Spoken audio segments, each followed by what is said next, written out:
दोस्तों ओमान और इंडिया के बीच में जो T20 का पहला मुकाबला होने वाला है दोस्तों, Ziyad cricket stadium Abu Dhabi पर मैच होगा। दोस्तों ये दुबई का जो इम्पोर्टेंट पिच था उस पिच जो है ना उस पिच पर मैच नहीं हो रहा है, तो ये दूसरा पिच है। यहाँ का एवरेज रन 159 का है, ठीक है ना।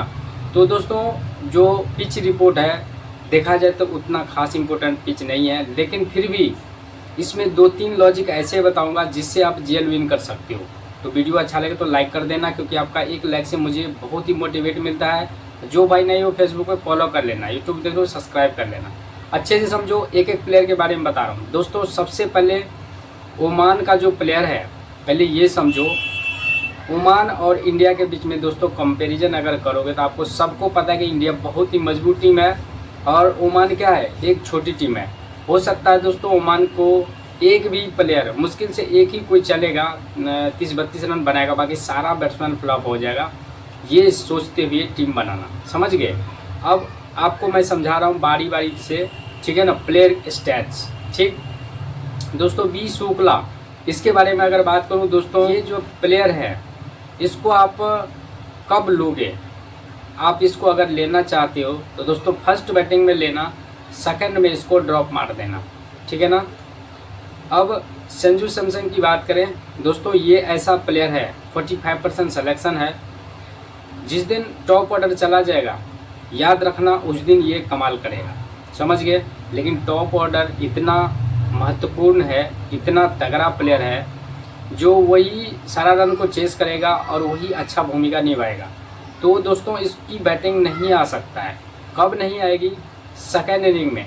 ज़रा गौर से समझो, इसके बारे में लॉजिक मैं आगे बताऊंगा, ठीक है ना। ट्विस्ट है इस मैच में, समझ गए। तो पहले इसके बारे में मैंने आपको क्लियर कर दिया दोस्तों, ये चलेगा सेकेंड इनिंग में, ये चीज़ याद रखना, ठीक है ना। अब सब सॉरी फर्स्ट बैटिंग में चलेगा ये, समझ गए। सेकेंड में नहीं, फर्स्ट में, याद रखना।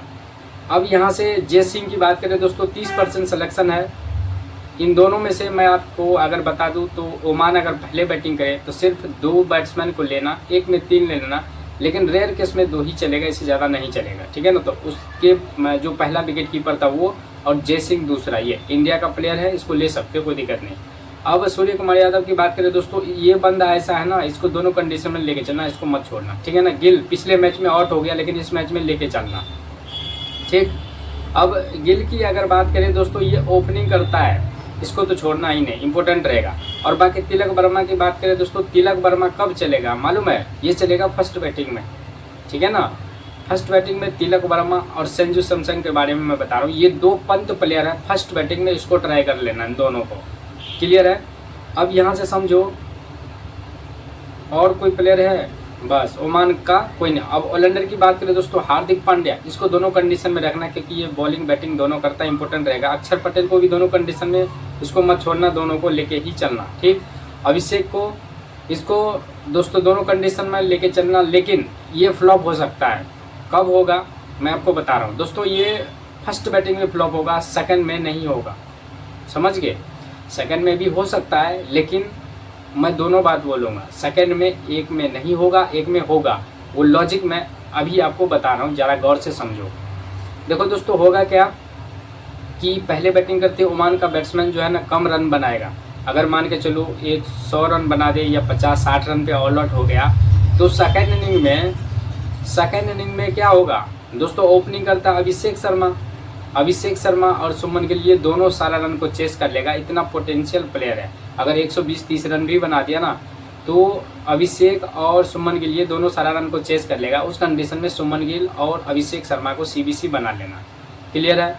यही लॉजिक मैं आपको बता रहा था, ये इस मैच में हो सकता है, समझ गए। बहुत ही पोटेंशियल तगड़ा प्लेयर है, टेबिशेक का बाप है ये, याद रखना, ठोक देगा बढ़िया से, ठीक है ना। अब यहाँ शिवम दुबे की बात करें दोस्तों, इसको लेने का कोई मतलब ही नहीं बनता है, समझ गए, क्योंकि इसकी बैटिंग आएगी नहीं, तो इम्पोर्टेंट नहीं रहेगा। अब यहाँ से बुमराह की बात करें दोस्तों, बुमराह को तो लेके चलना ही है, चक्रवर्ती को लेके चलना ही है, कुलदीप को लेके चलना ही है। और यहाँ से बस 4 से 5 बॉलर आपको कवर करना ही इंडिया का। और ओमान का एक बॉलर कब लोगे, जब इंडिया पहले बैटिंग करे, तो डेथ ओवर में ओमान का जो एक बॉलर होगा, बस एक ही बॉलर को लेना, इसके अलावा किसी को मत लेना, समझ गए। अब मैं आपको लॉजिक समझा रहा हूँ, देखो लॉजिक में क्या होगा, अब अच्छे से समझो। देखो दोस्तों होगा क्या, ओमान अगर पहले बैटिंग किया, इस कंडीशन में संजू सैमसन को मत लेना। ओमान अगर पहले बैटिंग किया, एक टीम में लेके चलना सैमसन को, एक टीम में मत लेना। अब वो भी कारण बता रहा हूँ। देखो दोस्तों ओमान पहले बैटिंग करे, इस कंडीशन में वी शुक्ला चल गया, ठीक है ना, और जय सिंह, 2 प्लेयर आपको रन बनाता हुआ दिखेगा, ठीक है ना। और यहाँ से पहले बॉलिंग में हार्दिक पांड्या, अक्षर पटेल विकेट ले जाएगा, सॉरी हाँ विकेट ले जाएगा, और कुलदीप और यहाँ से बुमराह, चक्रवर्ती ये विकेट ले जाएगा, इतना बॉलर। और सेकेंड इनिंग में हमारा जो कौन था, सुमन गिल और यहाँ से अभिषेक शर्मा, ये दोनों सारा रन को चेस कर लेगा, जो मैं फिलहाल आपको लॉजिक बताया, समझ गए। पहले बैटिंग करते हुए 120, 30, 40 रन बना सकता है, जो कि 2 या 3 बैट्समैन चलेगा, ठीक है ना। 2 बैट्समैन मैंने आपको बता दिया, तीसरा बैट्समैन आप यहाँ से ले सकते हो एच मिर्ज को, जो कि अच्छा खेलता है। तो ये 3 प्लेयर मिलकर 160 रन तक अगर बना दिया, तो सेकेंड इनिंग में सुमन गिल और अभिषेक शर्मा सारा रन को चेस कर लेगा।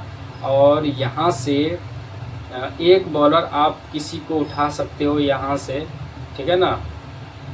तो चाहे उठाना है यहाँ से, तो तीसरे प्लेयर के रूप में अगर एक प्लेयर अगर कम रन बना के और भी हो गया, तो सूर्य कुमार यादव आपको रन को चेस करता हुआ दिखेगा। अब इस सीबीसी कौन बनेगा, मैंने आपको अभी बताया। तो दोस्तों अभिषेक शर्मा और सुमन गिल, या सुमन गिल को कैप्टन, अभिषेक को बीसी, ठीक है ना, क्योंकि पिछले मैच में सुमन गिल फ्लॉप गया था, तो इसको कैप्टन बना लेना। तो ये दोस्तों जो है ना, ये टीम बन गया। अभी जिस तरह से मैं बताया हूँ, इसी तरह से आपको टीम लगाना है, ठीक है ना। ज़रा स्क्रीनशॉट ले लो और जो लॉजिक बताया हूँ ज़रा अच्छे से समझो, ठीक है ना। दोस्तों कम रन बनाए, उस कंडीशन में ये दोनों सारा रन को चेस कर लिया, तो सीबीसी यही बन गया। और बदले में 2-2 विकेट सारे बॉलर को मिल गया, 1-2 विकेट करके सारा फ्लॉप हो गया। क्लियर है। अब समझो इंडिया अगर पहले बैटिंग करे तब क्या हो सकता है। अब इसी में सीबीसी और किसको बना सकते हो ये भी समझो। दोस्तों पहले बॉलिंग करते हुए बुमराह को कैप्टन बना सकते हो, चक्रवर्ती को कैप्टन बना सकते हो, हार्दिक पांड्या को बना सकते हो, यहाँ से कुलदीप तो पिछले मैच में भूमिका निभाया था, कुलदीप को मत बनाना, अक्षर पटेल को बना सकते हो। तो इसी में से सीबीसी रोटेट करके जो है आपको बनाना है, ठीक है ना। अब अगर इंडिया बैटिंग करे तब दोस्तों क्या होगा ये भी समझो। अगर इंडिया बैटिंग करे तो दोस्तों मैं आपको बता दूं रन ज़्यादा बनेगा, ठीक है ना। इंडिया पहले बैटिंग किया तो ओमान का जो भी बॉलर है ना उसको बहुत अच्छे से कुटाई करेगा, ये चीज़ समझना। तो अगर मान के चलो स्टैट्स पे देखो तो यहाँ पर दोस्तों देखो कि डेथ ओवर में बॉलिंग कौन करता है, ओमान का, ठीक है ना। पहले यहाँ से मैं आपको क्लियर कर दूँ तो यहाँ पे देखो डेथ ओवर में कौन करता है, एस श्रीवास्तव, ये डेथ ओवर में बॉलिंग करता है, ठीक है ना। तो यहाँ से मैं आपको बता दूँ दोस्तों कि यहाँ से बॉलिंग से एस श्रीवास्तव को पहले बॉलिंग में मैं यहाँ से उठा रहा हूँ, ठीक है ना। एस श्रीवास्तव को उठा लिया, 19% सिलेक्शन है, 2-3 विकेट मिल सकता है इसको, ठीक है ना। तो पहले बैटिंग में इसको ले लिया, और चक्रवर्ती, बुमराह, इसको तो हमें दोनों कंडीशन में रखना है, कुलदीप को, ठीक है ना। ये 3 प्लेयर, उसके बाद पांड्या, अक्षर पटेल, इसको हमने रख लिया, ठीक। अब दोस्तों पहले बैटिंग कंडीशन में हमारा संजू सैमसन चलेगा, ठीक है ना। और यहाँ से कौन फ्लॉप होगा मालूम है, यहाँ से फ्लॉप हो सकता है अभिषेक शर्मा, ठीक है ना। अभिषेक शर्मा फ्लॉप होगा, तो यहाँ से अभिषेक को मैंने फ्लॉप करवाया, तो यहाँ से सूर्या बहुत पोटेंशियल प्लेयर है, सूर्या, सुमन गिल, और यहाँ से एक लो सेलेक्टेड प्लेयर जो है ना कौन है, तिलक वर्मा। मैंने आपको क्या बताया था रूल कि बैटिंग सेक्शन से एक लो सिलेक्शन वाला प्लेयर ऑलराउंडर से, और इनमें से एक लेना जरूरी है, तब आप जीएल जीतोगे, ठीक है ना। तो तिलक का देखो कि 31% सिलेक्शन है ओनली, ठीक है ना। तो हमारा 3 बैट्समैन आ गया यहाँ से, ये 3 बैट्समैन अच्छा खासा रन बनाएगा, और हो सकता है सुमन गिल या सूर्य कुमार यादव, या फिर इसमें से कोई एक और फ्लॉप भी हो गया या कम रन बनाया तो संजू सैमसन शतक लगाएगा। संजू सैमसन नहीं लगाएगा, दूसरे या तीसरे नंबर का बैट्समैन शतक लगाता है, ये चीज़ याद रखना, ठीक। अब इस कंडीशन में दोस्तों थोड़ा बहुत एच मिर्ज रन बनाएगा, ठीक है ना। तो एक ही प्लेयर चलेगा, बाकी सारा फ्लॉप हो जाएगा। तो हमारा यहाँ से कैप्टन कौन बनेगा, फिर तिलक वर्मा को भी बना सकते हो कैप्टन, क्योंकि सेकंड डाउन पे बैटिंग करेगा, सेकंड पे बैटिंग करेगा।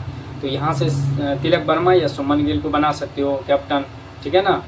ये तिलक वर्मा का देखो सीबीसी का कितना है, सिर्फ 1% है। तो दोस्तों ये टीम आगे जा सकता है, ठीक है ना। इसका स्क्रीनशॉट ले लो और ऐसे ही टीम आपको 3 इसके पक्ष में और 3 बॉलिंग के पक्ष में सीबीसी बनाना है, ठीक है ना।